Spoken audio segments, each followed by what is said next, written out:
Nate was somebody who was a lot of fun. He had lots of friends.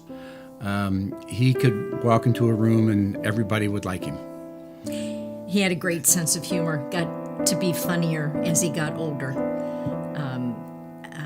Just made you laugh, and a sweet kid.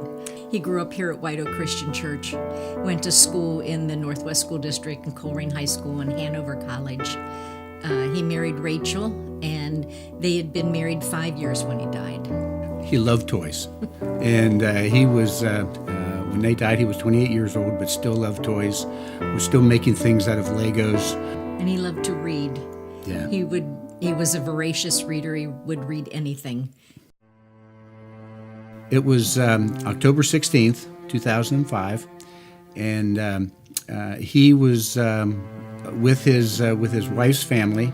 They were on their way back from Chicago, where for a baptism for would have been Nate and Rachel's niece, and he was a passenger in the car in the back seat. His father-in-law fell asleep at the wheel, overcompensated.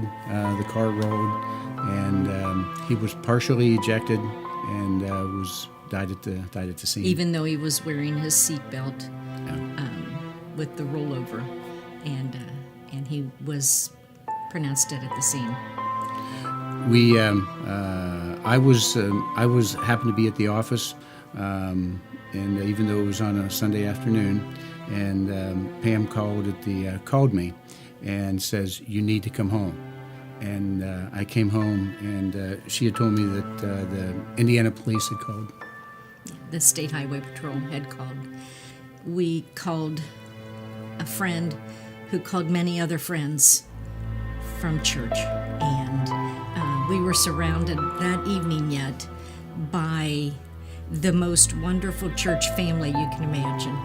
And they prayed with us and they watched us cry and cried with us. And when something like that happens, there's like a big hole right here, and that hole you think is never going to fill. We learned that probably the single hardest thing for a parent who has lost a child is for that child to be forgotten.